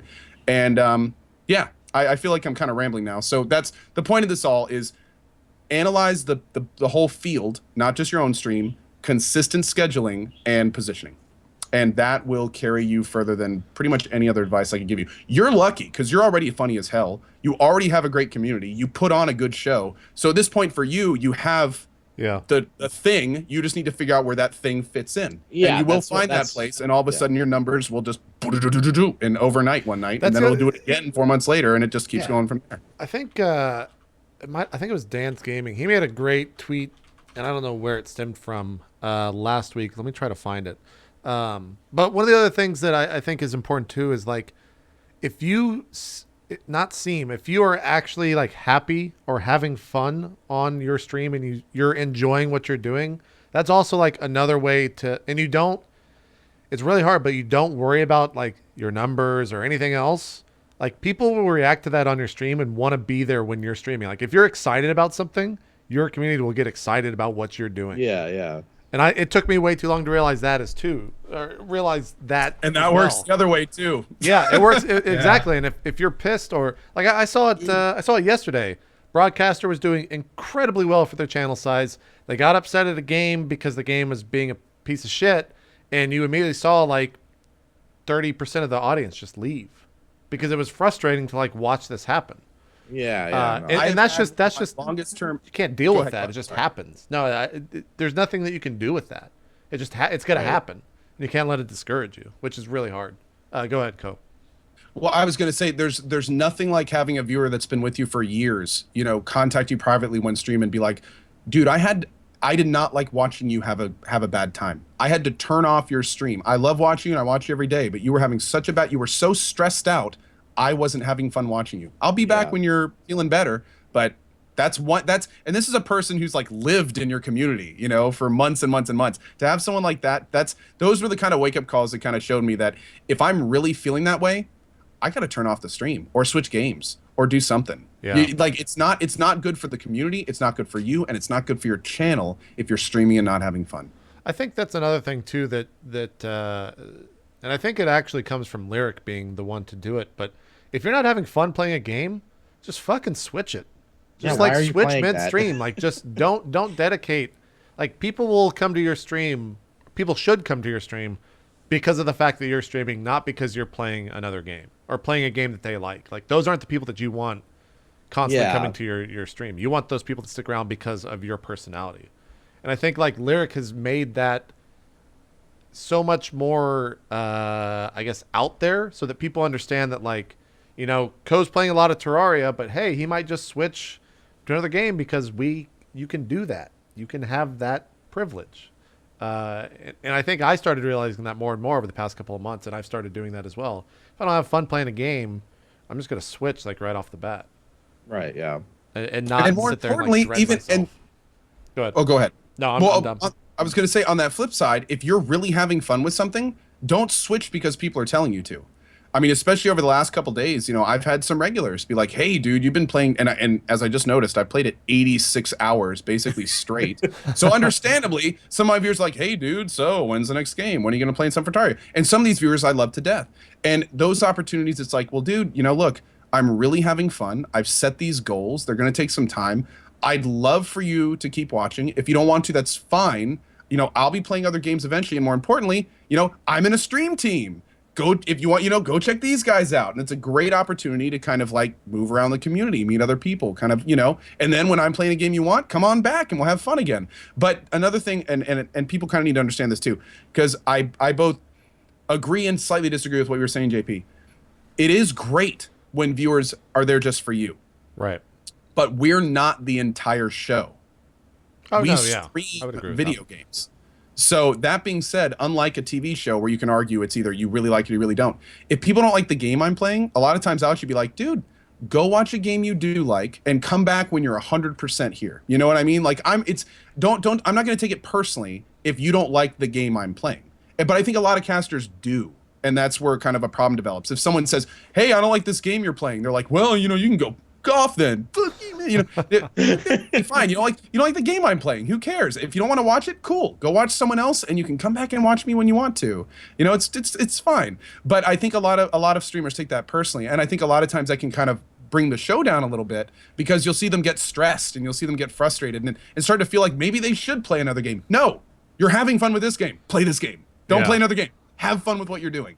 So basically, Co's saying don't listen to your chat. Yeah, pretty much. It's completely turned it off. joking. Don't even look at it. I had a If question. you're having fun playing a game, keep playing, having fun. You know, No, I'm just don't tripping. let people tell you how to run your channel. But at the same time, be cognitive and run it intelligently. It's Yeah. it's a double-edged sword. Tyler, what's up? I want to ask Diction, because like you have such a huge following on YouTube, and so do other people like Gassy and Renee and Gold Glove and so many other you guys. Like I envy the shit out of you YouTubers. And what's crazy for me is like, how do you guys ever try to transition all of those subscribers through the years into your Twitch? Because I know Gassy has like that video before he streams. Gold Glove has that. Have you tried that to say, hey guys, I'm streaming on Twitch. You want to come watch me play some games? Ever since I started, I always upload a video that I make for when I go live. So I bring some people from YouTube. It is a weird juxtaposition because and just in like I do have a lot of people that come from the YouTube videos, but there's just like and some of them are like really, really awesome people, obviously. But there's like this weird attitude that on YouTube that doesn't exist on Twitch, which is like on Twitch support is like numero uno. Like everyone gets it. They get the sub button. They get donations. They understand it's not a necessity. It's totally up to them if they want to do that. On YouTube, I put up a video about my Patreon. I was going to ask you about that. I had to take it down because it just they were rabid. They were so I against saw that it. people were just destroying you for that, and I never understood why. And I admit that like I ran into it a little too quickly. I didn't think things through, and I've since changed my Patreon to be a little bit more realistic. But even still, it was just like just the most vile, like toxic behavior. I'm just like, oh, you're just leeching us for our money. Oh, you're using us. Like, no, it's not a requirement. It's 100% up to you if you want to do it. And just like it's just a weird. Yeah. I'm getting off topic, but it's just a weird like. No, it's an interesting the differences topic. between these two communities I think is it so might black be and white. like the viewing experience of the two communities. Like Twitch is such a community-driven way of entertaining. Like YouTube is like, I made this video. Look at it if you want to. You can scroll. Yeah, and see they're the used end, to you can getting scroll the free beginning. entertainment. Yeah, and then being able to post whatever they want in the chat or in the comments, and you don't really exist there if you're a YouTuber. You're not. Yeah. Like YouTubers, well, they'll read their comics, but they're not like a participant most of the time. To be honest, on We YouTube, just had this conversation last week. You remember this? really? We were talking about how like where in YouTube, it's kind of like a forum where there's not really that connection with the broadcaster. If you post a comment, it's just a comment with potentially hundreds of others on the thing. It may never get read, that kind of stuff. On Twitch, though, you're having in many cases, an active conversation with the broadcaster. It humanizes the person. They become somebody who, oh man, I can't even afford a good computer to stream on. I'm trying to go to this con, but I can't even afford it. Oh, what? No, well, it's because I had these things come up and I have these medical, but it's a person and you can talk to them. And because of that, you feel more inclined, hey, maybe I can help this person out. I got a few extra bucks. But on YouTube, it's much more of I'm posting a video that, you can watch whenever you want. You're not going to talk back to me about it. And it's just basically give you a video that's kind of like, hey, you can give me money if you want to. And to be honest, if you think about it, it's not the same. If you think about it, the advent of webcams on YouTube gaming content was not a thing until Twitch came around. Correct me if I'm wrong, Dix, because you've been doing it longer, I think. But like, it's very rare that you'll see an actual webcam on a YouTube video, right? These days, I mean, like most people do it these days, yeah. But like back when I first like really started pumping out like 3 videos a day, we didn't need our webcam. Like CNanners, who we played with a lot, he had a webcam, but the rest of us didn't, and it didn't seem to matter that much. Yeah, I feel like would you say now it's a must? Kind of, or like a boon rather than Vanos and his crew. None of them, except for like maybe Minilad, use webcams in their videos. Millions and millions. They have their own extreme stratosphere of success, and like most of them, those guys in that group, people don't even know what they look like. They still are anonymous faces basically. So I feel like that disconnect is like, that's what I've always felt about YouTube, is that and it's not like I think less of my viewers there or anything, but it just feels like from the comments that stick out that they think we are video making machines, and like that's our purpose, is that we just pump out content for them. Whereas on Twitch, it's like a visceral actual personal experience where you can see there is no behind the scenes. This is Right. just like someone playing a video game and having fun and talking to you. And you're I also think people don't understand how hard that is. Like I've had people in my chat just kind of offhand be like, "Dude, why don't you do YouTube? It only takes like 15 minutes a day." No. And I'm just like, "Dude, have It you ever takes a lot, tried yeah. that? Like, have you like? There's a reason that I have a guy that does it. It's because like no, I can't do that. It takes skill. It takes time, lots of time, and lots of precision. Like it's a completely different ballgame. I think a lot of people just don't get it. Yeah. And I think also a lot of people don't get that it is very hard unless you're going to just use the Twitch export system to like have quality stuff on YouTube that is coming from Twitch. Because, and I guess not until really recently, probably the past 3 months, you're going to basically get the exact same quality that you're getting on Twitch, and taking that content, it doesn't look that good on YouTube. It doesn't. It looks pretty fucking terrible because you're basically splitting an FLV, and the conversion system that YouTube uses basically makes those VODs look like shit. And so now you're seeing a lot of people, I think, using multi-platform, or even XSplit can do it as well, where you're actually just recording at the same time a higher resolution and a better bit rate, and using those VODs for stuff that they'll put onto YouTube. And I think that'll be a big thing, where you can actually balance the two in a more manageable way.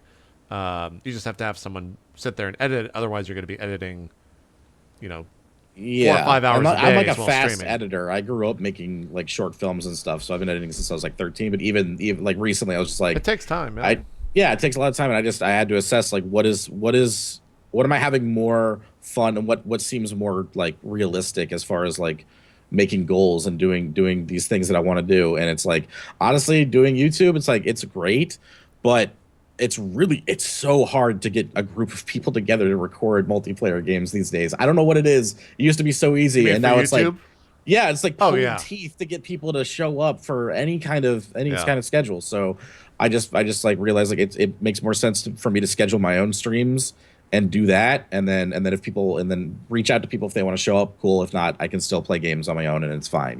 Yeah. To go back to like your original question, do you have a certain set of games that you play, do you think, or do you just play like everything? I mean, I play every. I mean, I've tried some experiments with like like real-time strategy games and a little more of those like in-depth types of games. Those don't really do as well, and RTS like I have fun games with are them kind of dead my own. on Twitch. Yeah, exactly. Like I have fun on my own playing them, and that's fine. I can play it off stream. But like usually, like adventure games, any game where I'm allowed to kind of like fuck around, basically, just like not just like sitting there going on a given path. I like to mess around in games.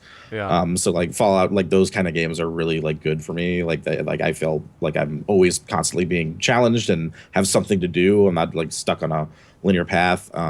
So it's mostly like action oriented RPG type games that are like the ones I really like.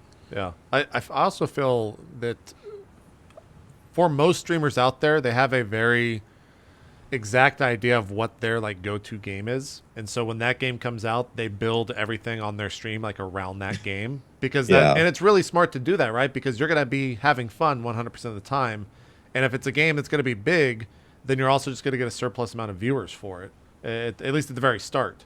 It might wane off a little bit, but still, it's smart to kind of have like a go-to game.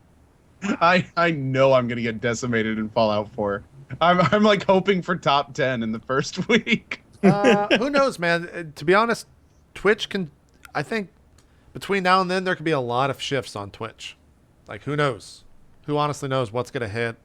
What's gonna happen for you in the next 3 months in terms of viewership and all that stuff? Like, you might be 100 more or 100,000 more followers by then, right? Like, and maybe the other streamers that you're worried about going up against will not be.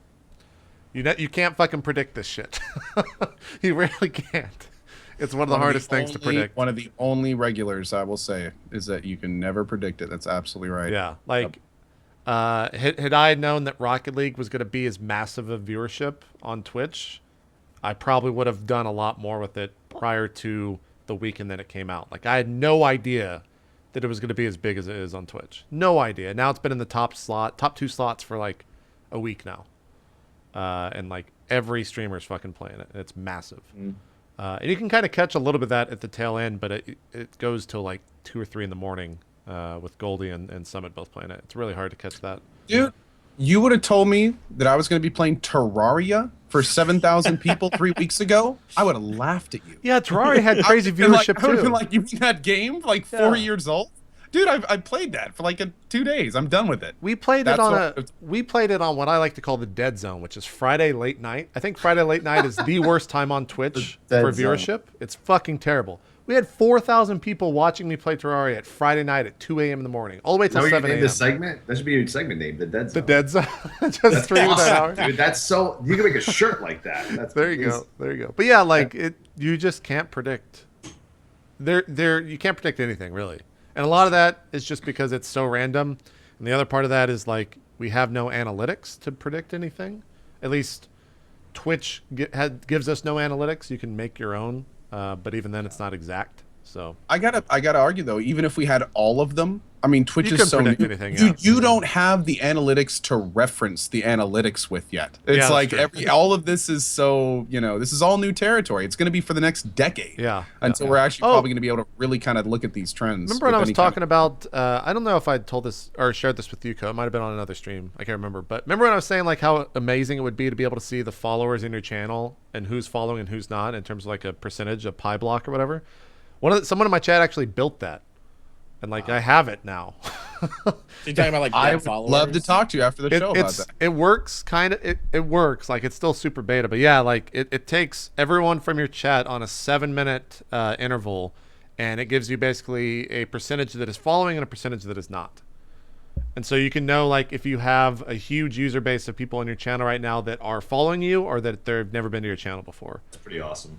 That's kind of just cool. the fact that you have an app that can parse the entire view list in 7 minutes. Like we can talk. Let's find that guy. Yeah. I can think of all sorts of other No, information. it's just random guys like, hey, I made that thing that you were talking about. I hope this is kind of the functionality. And I was like, this is amazing. I like sat there and I could put it on anyone else's stream. So I was just going to like other streams that had like 25,000 people watching. And it was kind of crazy to see the percentages that were following and were not. I was very surprised that like 90% of the people were following on that size of a stream. So, but I think in talking with Twitch, they're going to be putting a lot of that stuff in themselves as well in the future. So should be fun. Should be fun. We got about 15 minutes left. I know we talked about talking about the Nintendo news that came out at the beginning of this week. Which, for those that don't know, is what JP was talking about earlier about the really sad thing. Because I think a lot of people hadn't heard it yet and were very confused. Yeah. So I feel so bad. It's Iwata. I can't pronounce his first name. Satoru, I think is how you pronounce it. He ended up passing on Saturday, I think is when it happened, of bile duct cancer, basically, a bile duct growth. And they ended up spitting out the news Japan time Monday morning, and it hit Sunday afternoon here in America. It was pretty shitty. It is pretty shitty. I mean, this is a guy that was pretty much like one of the most positive CEOs, and also one of the reasons that I think you see so many CEOs in gaming today be more personable and be out there in the world as a reaction to that. Just because he did such a good job, and so many people knew who the CEO of Nintendo was because he was always out there in front of everyone, and he was just seemed like such a personal person and seemed like a nice guy, and everyone that has been talking about and that has worked with him say the very same thing. So it's definitely an unfortunate loss, and it's shitty to think that he went at 55, man. That's so fucking young. Yeah. And if he would have had 10 more years, 20 more years, who knows what the fuck could have happened with Nintendo with him still at the helm. So feel free to express y'all's thoughts, anything like that. Dude, I don't play Nintendo games. The only thing I played on my Wii U was Mario Kart, pretty much. But even then, it's like, dude, he was a station in the game development field. Like, I knew more about him than many other CEOs, and I don't even play the games he makes a lot of times. It's just, it hit everyone hard to see someone that is that invested and dedicated leave the industry that early. We'll say it's really unfortunate. Dixon, or tell you guys any thoughts? I mean, that we already have just said? like all the stuff I've learned about him after he passed was just like, man, just like I do remember when he cut his paycheck in half when Nintendo was struggling a couple years ago. and it's like no one does that, you know. And I learned that he built what was the game with Ness, Homebound, Earthbound. Earthbound. Yeah. I still need to play that He game. made that all by good. himself apparently. Yeah. Like he built that entire game, and then he was the guy that figured out how to put all of Smash Brothers, the original Smash Brothers, in like conform it into the cartridge so it would actually work and run at more than like 10 frames per second. Like Yeah. he figured out how to do that because it was such a massive He did something too game. with I forget which Pokemon, but he basically made it so like an entire second game could go on the disc or something like that.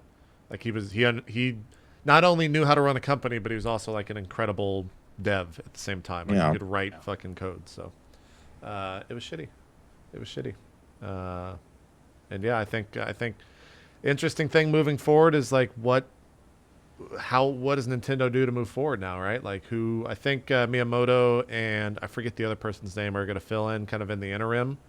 But like what happens to that company where they're kind of in a rough spot at the moment? I think that'll be definitely interesting to see over the next 6 months and the next year. And now I also feel really bad for making fun of Nintendo at E3 because of the puppets, because the reason they're using puppets is because he was probably dealing with this. So there's a big reason I didn't even think about. But it all makes sense afterwards. So it's a shame. It's a shame. And I think everyone was kind of in mourning. It was kind of incredible to see the amount of like support that was just coming from the internet. There was a lot of fucking people very upset about what happened on Sunday evening and Monday morning. So that was cool to see that people were able to do that and stop fucking arguing about games for once and actually just kind of come together to mourn someone like that. So I think that's it, though. I think. What was that, Co? Oh, I was just gonna say though, man, he left his mark. He did. If you want to talk about having a legacy, like he has changed the way the stuff has been done. I mean, the Wii is one of the biggest things to ever happen in video games, and he was at the helm through all of that, right? Like that thing. The Wii is one of the most important things in video game history when it comes to like a console. It was fucking. It still is massive. Like it was gigantic. And he was probably a big part of that. So it sucks. It sucks for sure. I think that's it, though. I think that's going to be a show. Diction, thanks so much for coming on, man. Sorry to end it on a sad note. Me. Thanks for the topic as well. That was a good topic. Yeah, no problem. I feel like it could help a lot of people. Yeah, I think. I guess we could talk about what's going on in the future. I don't know if there's going to be a show next week. I got to talk to Zeke and Co. See what you guys think. But on Monday, we're doing another episode of the Dropped Frame special episode with Shannon hosting it, with Laura Nene, Ann on there, and Twitch community manager Aurelian will be joining in for a 4-person show. JP, let me just go ahead and knock out my next week's segment real quick. Still playing Terraria, having a great time. Yeah, Boss isn't dead yet, but it should be next week. That's why I was like, I don't know if we need a show next week because we have nothing to talk about. I'm here if you need me, JP. Yeah, no, of course, filling in for Zeke. I always next week's show should let's just be Tally, JP. We'll take a week off. Just put 4 cams of Tally there. Just make it drop frames with one big frame in the middle with Tally. There you go. Yes, we should do that. For those wondering, that show will be on Monday at 3:00 Eastern. So you can find that on my schedule. I think Twitch will be promoting it as well. And then, Co, do you want to talk about the idea that you had? Because I do want to do that show, but do you want to present it? Yeah, absolutely. I can. So what we're going to be doing in the future is kind of a show devoted to somebody who is either just starting or just seriously beginning to stream on Twitch. Basically like a beginning to end, what you need to start with, what you need to do, what's good to know early. If anyone has seen my podcast on how to start streaming, we're basically going to recreate that with JP and Zeke, hopefully, and maybe a guest. And kind of not only, take a lot of questions from you guys, but also really go into kind of the meat of, what do you need to do, what do you need to avoid, and how did we all get to where we are, and what can you get out of us to make you the same way? I think it would be cool. A lot of this also came from when he started talking about that. We submitted a panel to TwitchCon, me and Waffle did, and the reason it got declined was because it was a 2-hour panel, and they're not doing 2-hour panels, where we were just going to build like everything hardware-wise up from the ground. I love that idea. That's like a step before our idea. Yeah, yeah, and I don't know how we could show that on stream. Sound mixer stuff, do it. Yeah, I don't know if I would want to do like a live routing of audio. That would No, I don't know if I'm just gonna say no That to should that. get bumped. Yeah, especially for like my setup is way too fucking much for someone just starting out. Not saying that it's like good or I have too much shit on here is what I'm trying to say. So we might do something like that. Like a lot of people I think are scared of like installing an internal capture card when it's if you can fucking put Legos together, like you can put a capture card, you can put a graphics That's card So exactly easy. the kind of stuff It's like we go 3 over. steps. Yeah. It's Yep. so easy. in. Yeah. I mean, like a lot of the stuff that's very daunting to new streamers that I've talked to is actually easy, and that's the exact kind of stuff we're going to want to cover. Like how do you install a capture card? How does a 2 streaming setup work? How do you get the audio in? Like this is all stuff that, you know, can sometimes take hours if you don't know where to look, but we can kind of make a one-stop shop for it all. Yeah. So we don't know when we want to do it this month, and I guess this month would be probably the best because con season's going to happen pretty soon, and everyone's going to be playing a bunch of games. I can't. Did you guys know PAX East is like 40 days away, or PAX Prime? Right, dude? Have the party. Yeah, My lord. I didn't realize that. Yeah, we didn't even talk about Tally went to Vegas this past weekend. Yeah. How was that? First- I saw you first thing- hanging with a bunch of Twitch people as well. Yeah, it was like the COO of Twitch. And Yeah, like, Kevin Lynn's an amazing person. he's awesome, dude. I've known him for years. All those Yeah. guys are like family to me. And they knew I was in Vegas. Like, hey, man, you want to come hang out? And when they say you want to come hang out, it's like You want to always come hang. go. You always Yeah, go. you always go. have And to they ended up going to like one of the most like the one of the top clubs in Vegas, like renting out some 30K booth with alcohol. There's like crazy dudes chugging Macallan 18 everywhere, and it was a riot. Deadmau5, is that his name? The Yeah, DJ? yeah, the EDM guy. He was playing live, so it was really cool. I got to hang out with them, and that was a pretty big highlight. But just having a vacation with my girlfriend, just not even thinking about streaming or Twitch or Yeah. anything, was awesome, man. Yeah. It was my first time in Nice. Vegas, so Really? it was like a riot. Damn. Yeah, it was so cool. Damn. But yeah, we'll think about doing that episode. It probably this month. I got to talk to Co and Zeke when Zeke's feeling better. He should be broadcasting tomorrow. For those that missed the start of the show, he had to go get. He'll talk about it on stream. I'm sure he'll fucking have like pictures as well. Don't look at that stuff. It'll be disgusting. He had some gland or something removed at his throat. Please no. Yeah. I want pictures. Oh god, fucking, it's disgusting. Anyways, watch Evo this weekend. That's right, Evo is on this weekend. I forgot about that. Do you know what that is, Co? You had a weird look. You know what Evo is? Fighting Is that tournament? the racing? No, Fighting. man. It's the fighting game tournament, man. Fighting games. You man. have never watched Evo?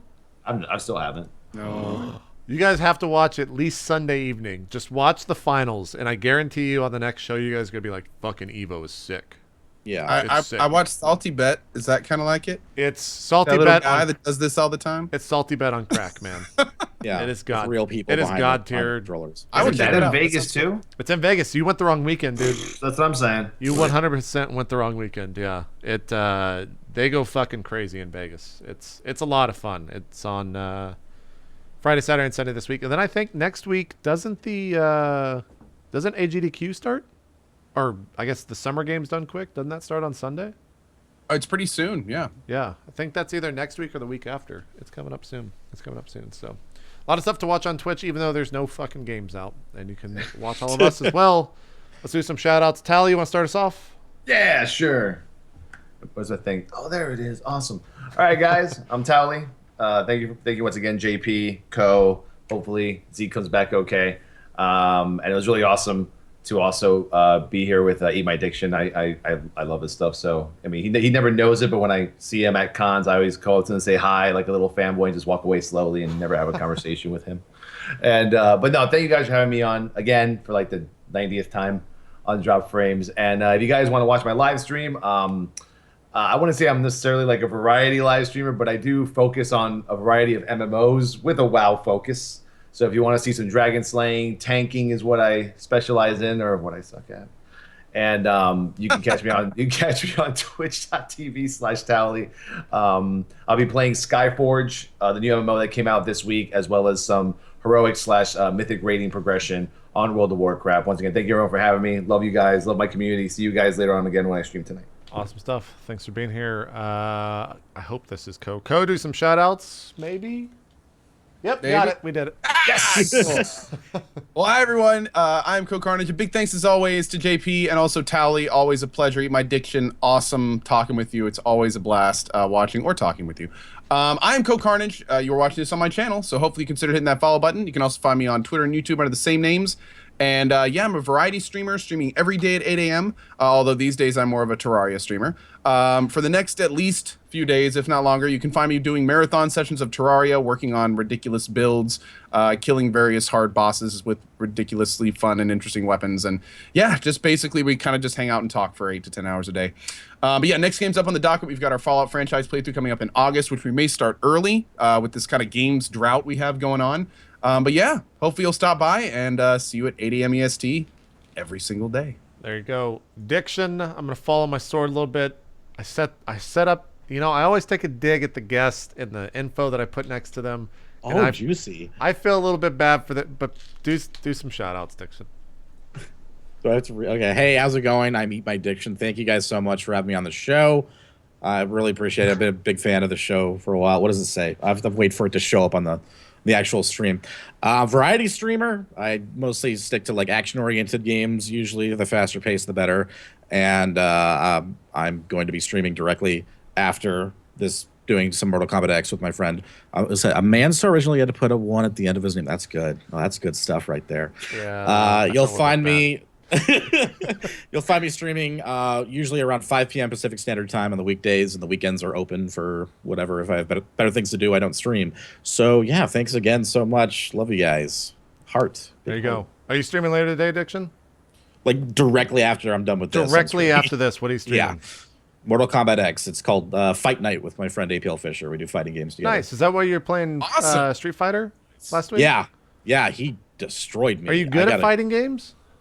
I'm not. That's the idea. Is we're both not good at fighting games. We never play them, so we want to play each other to get better, basically, and to show people how wrong they are when they say that we're bad. Basically. Nice. Cool stuff. All right, that'll do it. Probably no normal show next week, but there's gonna be drop frames on Monday with Shannon, Laura Nene, and community manager Aurelian. Monday at 3 o'clock Eastern. So if you want to watch that, feel free. That'll be on my channel because I'm not fucking giving them any views or anything. Anyways, we'll see you guys next week for more drop frames. I'm out. Have a good one, guys. Bye-bye.